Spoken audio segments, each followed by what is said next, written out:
Simone Shibashi, eu sou editora da revista Ideias de Esquerda, do Esquerda Diário, e hoje eu estou aqui com a professora Virginia Fontes, que é professora do programa de pós-graduação da História da UF, também da Escola Politécnica de Saúde Joaquim Venâncio da Fiocruz e da Escola Nacional Florestan Fernandes do MST. Tudo bom, professora? Tudo bem, Simone? Tudo bem. Hoje a gente vai falar então um pouquinho sobre as suas avaliações em relação à situação nacional que se abriu, esses tempos turbulentos que a gente está passando já há algum tempo, né? E a primeira questão que eu queria fazer para a senhora, para a professora, é qual é a sua análise sobre os antecedentes políticos que levaram a essa situação na qual a gente está inserido hoje, né? Enfim, como o próprio golpe institucional de 2016, junho de 2013, como que a professora avalia o conjunto desses fenômenos para a gente ter chegado hoje a essa situação dramática de uma eleição do Bolsonaro?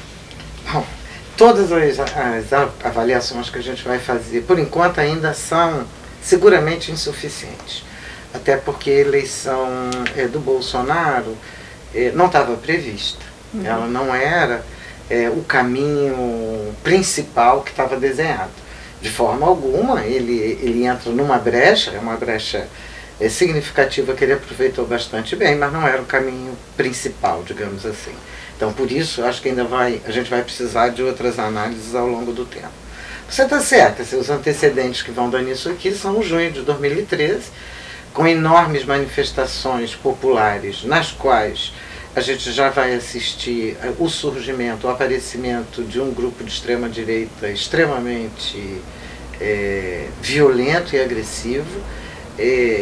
Nessas manifestações que eu ainda continuo considerando como majoritariamente manifestações populares, com reivindicações que eram reivindicações democratizantes, sobretudo no âmbito de uma juventude não apenas das grandes periferias urbanas, mas também das cidades de interior. Então, tem uma discussão, tem uma questão que era uma questão de escala nacional colocada naquele momento, e a emergência simultânea exatamente desses grupos de extrema-direita que vão se aproximar muito rapidamente, dando uma nova pauta, inclusive para a mídia, que procurava um caminho para enfrentar aquelas manifestações e localiza esse caminho principalmente na crítica à corrupção.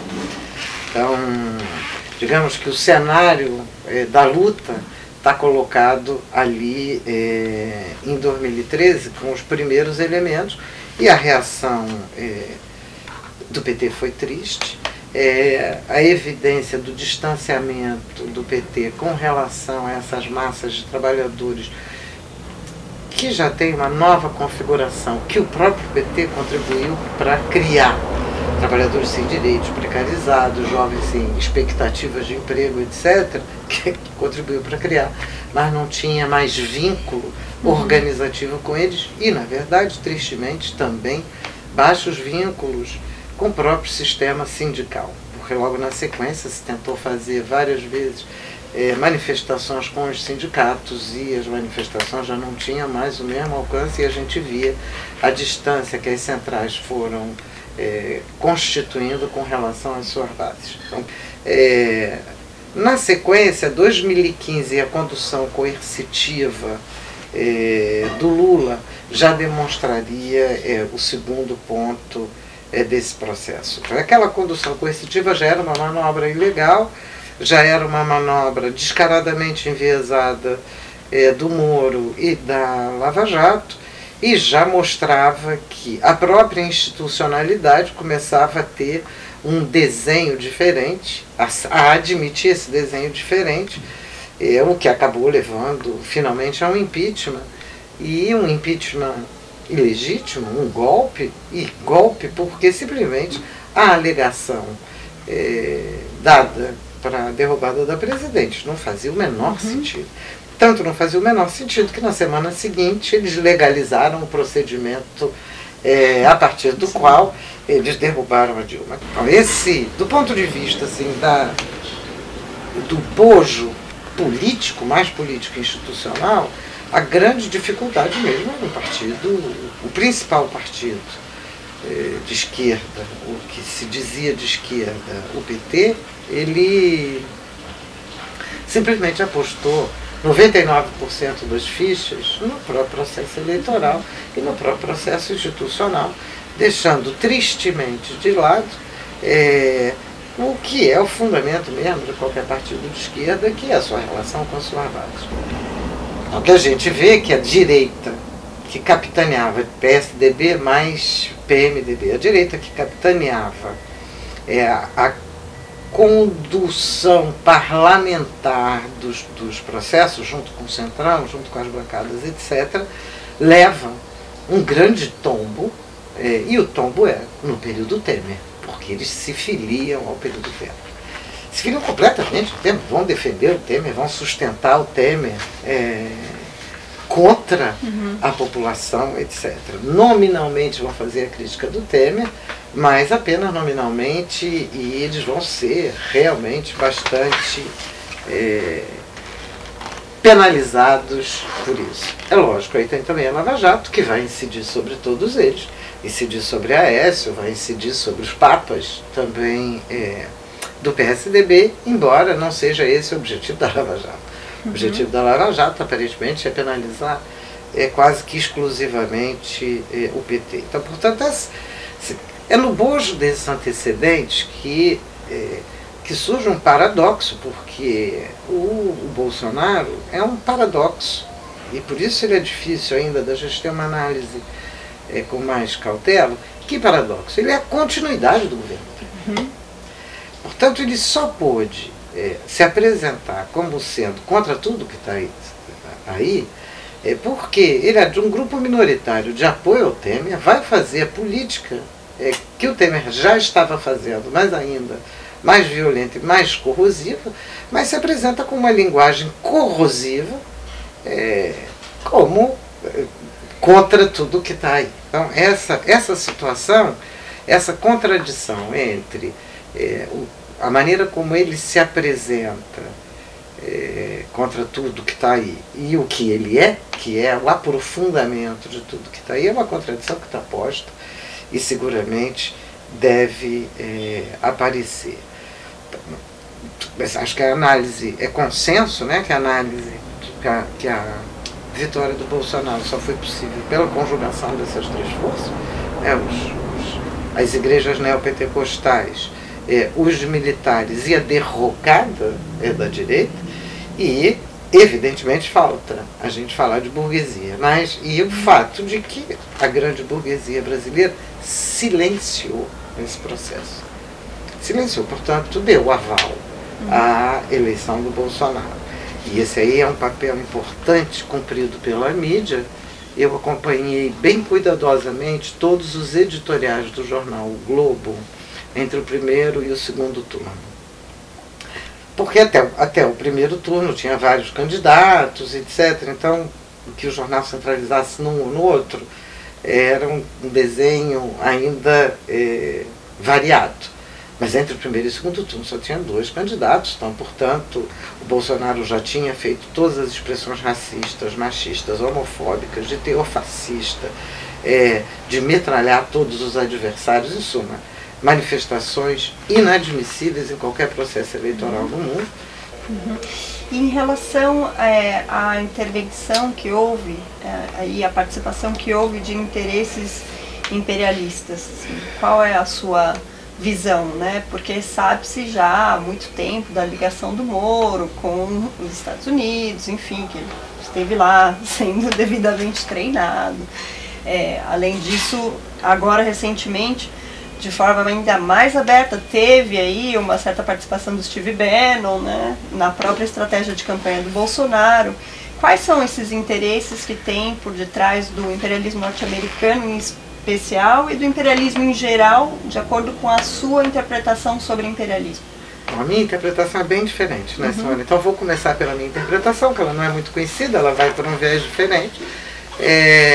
Eu venho tratando a discussão do imperialismo sob o título do capital imperialismo, de dizer que o capitalismo hoje é todo imperialista e que a expansão do capitalismo, qualquer que seja, já vem completamente imbuída de imperialismo. Então, não é nem necessária a ingerência direta estrangeira, embora ela continue usando isso, por duas características desse capital imperialismo central. É pelo fato dele resultar de uma mega concentração de capitais que precisa empurrar formas de extração de valor e porque não existe capital sem trabalho. Então, essas formas de extração de valor são muito variadas, desde o trabalho de alta competência técnica, científico e altamente inovador, até o trabalho mais desqualificado que hoje em dia vem sendo explorado de maneira absolutamente brutal.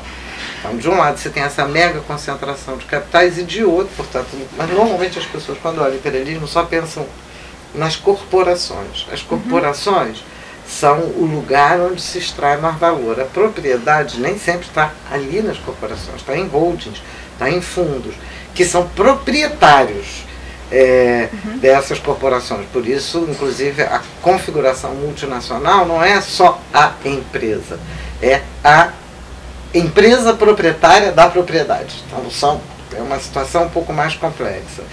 E nessa escala de centralização e concentração da propriedade do capital, que eu não vou ter tempo de explicar aqui em detalhes, um outro elemento é muito importante que se desenvolve logo no pós-Segunda Guerra Mundial, a partir de mais ou menos de 1950, mas que se expande em escala galopante a partir de 1990, praticamente no mundo inteiro, que são os aparelhos privados de hegemonia, que são um modus operandi diferente do modus operandi simplesmente da corporação, que são entidades associativas, sem fins lucrativos, voltadas para uma variedade enorme de entidades, de atividades, de propósitos, de iniciativas, etc. Então, só um pouco para situar, entender capital imperialismo, para mim, entender esse complexo, que não elimina Estado, ao contrário, aumenta Estados, aumenta o papel do Estado e envolve duas pontas, essa mega concentração do capital, cuja contraparte é o aumento da classe trabalhadora, o aumento das expropriações, e o segundo, o aumento de formas organizativas e empresariais em escalas nacionais e internacionais. Tá? Por que toda essa introdução longa? Porque o Brasil não é um paizinho. Não, ele pode estar cheio de commodities, mas as burguesias brasileiras têm expectativas de se tornarem mega burguesias. E algumas se tornaram, e continuam sendo. Então, portanto, o Brasil, a meu juízo, integra o grupo dos países capital imperialistas. Ele é subalterno, ele é secundário, mas integra. O Brasil exporta a capital. Exporta e se coliga com determinadas burguesias em lugar de se coligar. Essas burguesias aqui vão se coligar com outras burguesias. E essas burguesias todas, de alguma maneira, se coligam com o Estado, mas não são um Estado. Isso aí complica um pouco a análise, mas refina para a gente tentar mapear o que é que vem ocorrendo no caso da eleição Bolsonaro. Então, o que a gente pode ver mais precisamente? Os grupos de extrema-direita que nascem no Brasil na década que a gente vai enxergar mais nitidamente ali em torno de 2010 e que vão aparecer em 2013, já estão desenhados, alguns desde o fim dos anos 80, outros ao longo dos anos 90 e outros ainda no início do século XXI. E são grupos com apoio de grandes empresários que estavam participando dos governos PT. É que há uma sequência de tensões interimperialistas hoje subindo. E elas estão, pelo menos por enquanto, atravessadas de contradições que a gente meio que desprezou, porque estava muito atento só às corporações e não às expressões políticas dessas corporações. No caso brasileiro, boa parte da burguesia brasileira iniciou aqui iniciativas idênticas à dos Estados Unidos. 2. A burguesia brasileira não é mais puro sangue, pelo menos desde 1964, que ela está completamente enredada com burguesias internacionais. Assim, A gente hoje vê uma situação do regime brasileiro que poderia ser interpretada como um ponto de mutação, né? O regime de 1988, ele tinha uma determinada configuração, determinados partidos. Você mesmo indicou aqui a derrota do PSDB. O PT também, apesar de não ter sido derrotado, sai com uma outra configuração, com Lula preso, inclusive quase com uma pena, né, tão dura, quase como se fosse um criminoso de lesa pátria, né? Uma coisa assim incrível. E uma eleição que foi a mais fraudada, acho que, da história desse regime. Como que você vê o impacto disso, mais essa super intervenção do judiciário, essa questão da politização dos militares? Que perspectiva você avalia que o regime brasileiro tem daqui em diante? Simone, eu não sei se eu sou boa em perspectiva, eu sou melhor voltando para a história.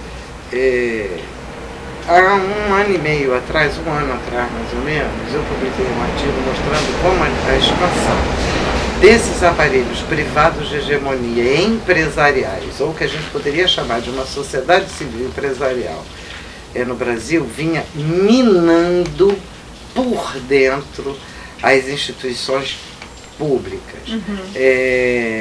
E principalmente voltados para a educação e para a saúde, que vem.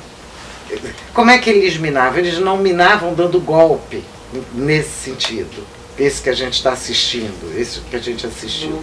Eles estavam minando, impedindo que qualquer mudança de partido ou de protagonismo eleito pudesse alterar as práticas que eles estavam implementando nas escolas, principalmente no terreno da gestão e dos compromissos com entidades empresariais da sociedade civil, mas todas empresariais, que permitiam difusão tecnológica, a definição de qual seria o pacote educativo, qual é o pacote de saúde, etc. As modificações, a gente tem uma série de modificações de 88 para cá, que precisam ser levadas em consideração antes de entender o que é que pode significar o regime Bolsonaro. A primeira é essa, assim, essa expansão dos aparelhos de convencimento sobre a classe trabalhadora foi alguma coisa gigantesca, e não só da igreja, dos militares menos ainda, principalmente empresariais. Toda essa maquinaria está em andamento, ela não parou. Hoje o Valor Econômico já está cheio de debates sobre isso, como é que vai ser, o próprio GIF já está debatendo um novo regime para as doações, e, em suma, esses procedimentos não acabaram, e isso significa que existem variadas modalidades de tentar educar, configurar, conformar massas trabalhadoras no Brasil diretamente a partir de iniciativas empresariais, quer seja elas fazendo, quer seja elas atuando dentro do Estado e dentro das instituições públicas. É evidente que já foram acontecendo mudanças que estavam alterando o teor do processo, e para as quais a gente está bastante desmunido para analisar. Pouca gente, a gente estava analisando institucionalmente, né? Ou presidencialismo de coalizão, ou isso, as instituições. Ora, o terreno das lutas é muito maior, é muito mais vasto do que isso. O Bolsonaro é um candidato que expõe e fala uma linguagem fascista. Portanto, o risco de que se implante um regime fascista é real. Mas não existe ainda um regime fascista. E nesse enfrentamento com o capital, assim, é inescapável, ainda que seja um tema que eu acho que você até está cansada de comentar, mas é inescapável a gente ter que refletir um pouco o balanço histórico do PT, né? Qual foi o papel do PT nisso, inclusive agora, mais recentemente, com a própria aceitação do resultado eleitoral, sendo que foram eleições extremamente fraudadas, então é até contraditório, né, aceitar o resultado dessas eleições, sendo que houve tanta intervenção, tanta manipulação, Lula preso, enfim. É uma situação bem contraditória. E, no entanto, o PT ele segue apostando as fichas numa estratégia essencialmente parlamentar, por um lado, e, por outro lado, a CUT e as direções do movimento de massas. Eu acho que talvez se aplique aí toda a reflexão que o Gramsci faz sobre o Estado ampliado, né, de como isso foi fagocitado como parte das instituições que terminam aí mantendo a ordem vigente, né, a partir da própria orientação que a CUT levou adiante em alguns momentos cruciais, como foram as paralisações nacionais, depois da do dia 28 de abril, que foi mais expressiva. Foi mais dramática. Aí depois toda aquela novela, se ia, outra paralisação, se não ia, ou seja... E acabou não indo. E acabou não indo, que criou uma grande desmobilização.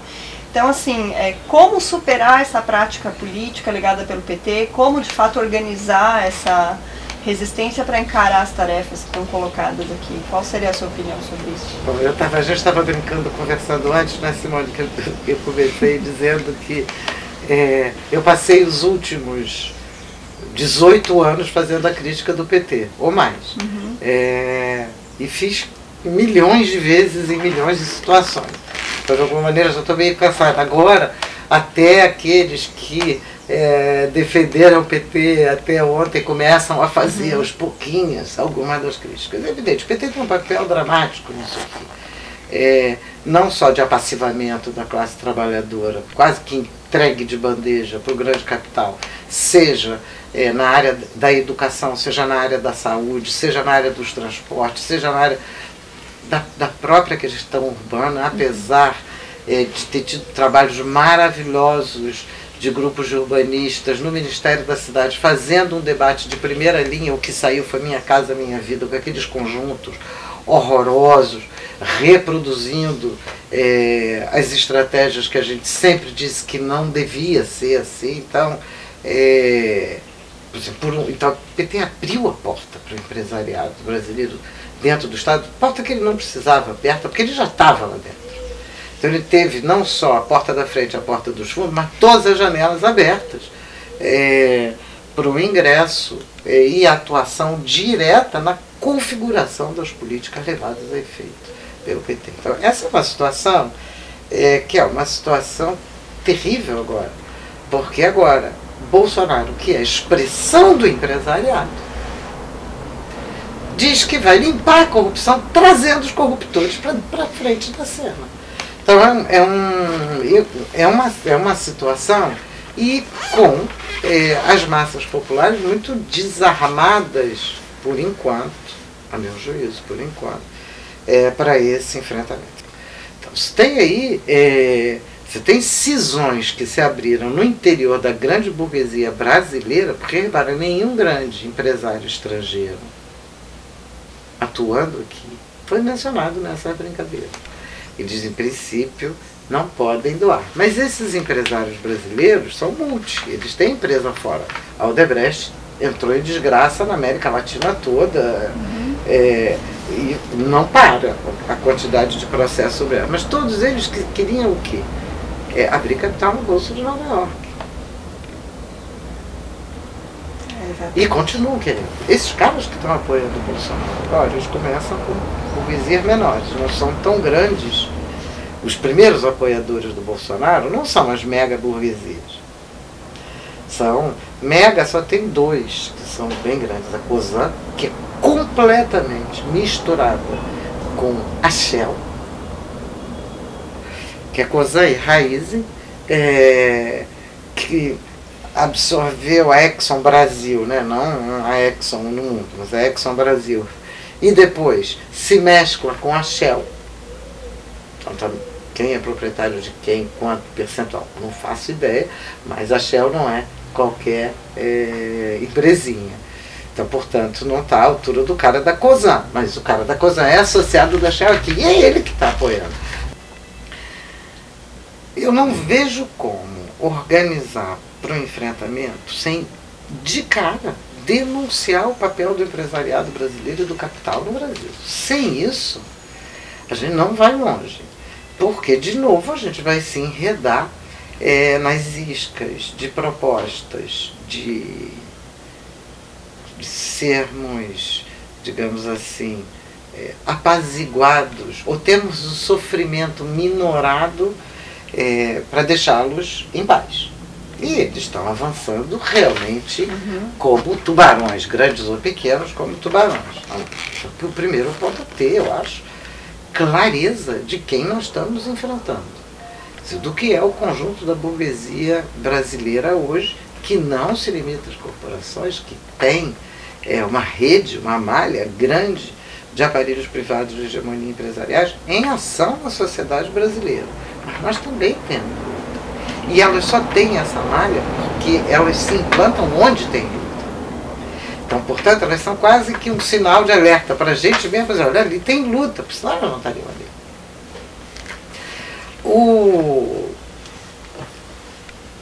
Acho que é muito importante a gente ter formas de coordenação flexíveis. Não feito contrato de trabalho, não, mas flexíveis no sentido de que as lutas vão ser muitas e muito variadas. E a gente vai ter luta em todas elas.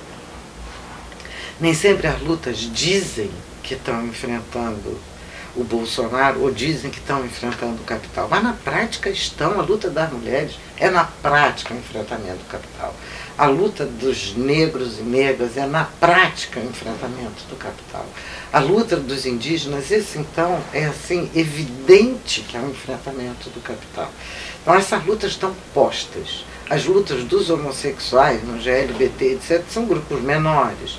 Mas são, de novo, ainda que eles queiram integração na vida social, a gente está vendo que eles são lutas contra o capital exatamente pela reação dessa parcela, que é uma parcela média grande da burguesia, mais reacionária, mais tacanha, mais racista, mais... ela tem essa configuração e ela adere mais facilmente a esse perfil das igrejas evangélicas. Mas isso não esgota o perfil da população brasileira. Eu acho que a gente tem um cenário de luta. Eu estou muito, como todo mundo que tem alguma sensibilidade humana, temerosa pela vida, porque esse grupo eleito com fraude ou sem fraude, esse grupo eleito prega abertamente um tipo de atuação que é inadmissível em qualquer circunstância, uma atuação fascista. Não é uma atuação revolucionária, na qual você tem perspectivas de construção, é só de destruição e de garantia do aprofundamento do mesmo. Mas acho que a gente tem muita luta pela frente e eu acho que a gente não deve esquecer que entre o primeiro e o segundo turno a militância acordou. A gente precisa não deixar que o rame-rame institucional volte a atordoar essa militância e que ela se torne amorfa ao longo do tempo. Mas eu acho que a gente vai ter muita briga pela frente. Porque eu acho que a questão dos sindicatos ainda é uma questão muito importante. E os sindicatos não souberam como lidar com massas de trabalhadores sem contrato. Vão ter de aprender. E eu acho que agora é o momento desse aprendizado. A gente teve uma experiência linda, uma proposta linda, que foi a proposta com lutas, que foi, assim, ficou muito limitada no escopo do conjunto dos sindicatos. Eu acho que mereceria uma avaliação mais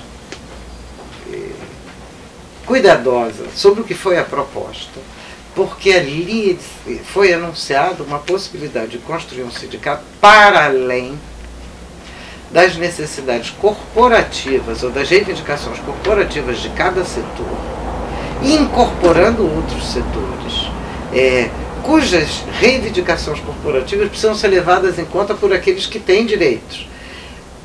A forma da construção eu não tenho certeza qual deve ser, mas se não enfrentarmos isso, dificilmente a gente vai conseguir lidar com essas massas de trabalhadores quando 43% da força de trabalho no Brasil é informal. A Escola Sem Partido é uma iniciativa fundamental, uma iniciativa que vem das lutas de ocupação das escolas, que é uma luta que está no chão das escolas, não é uma luta que nasce de cima para baixo e vem agregando cada vez mais movimentos, se enfrentando contra o Escola Sem Partido, que é uma escola com censura, uma escola de partido único, uma escola de proposta realmente fascista, e isso também é generalizado, sim.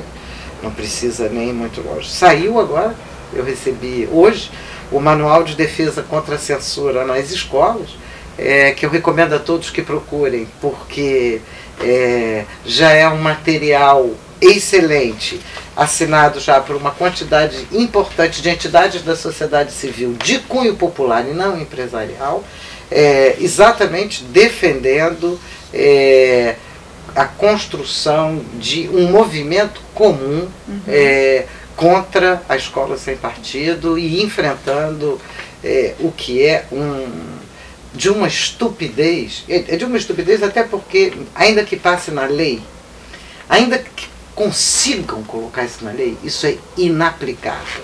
A ditadura inteira fez censura prévia, silenciou os intelectuais, silenciou a mídia e ainda assim as escolas formavam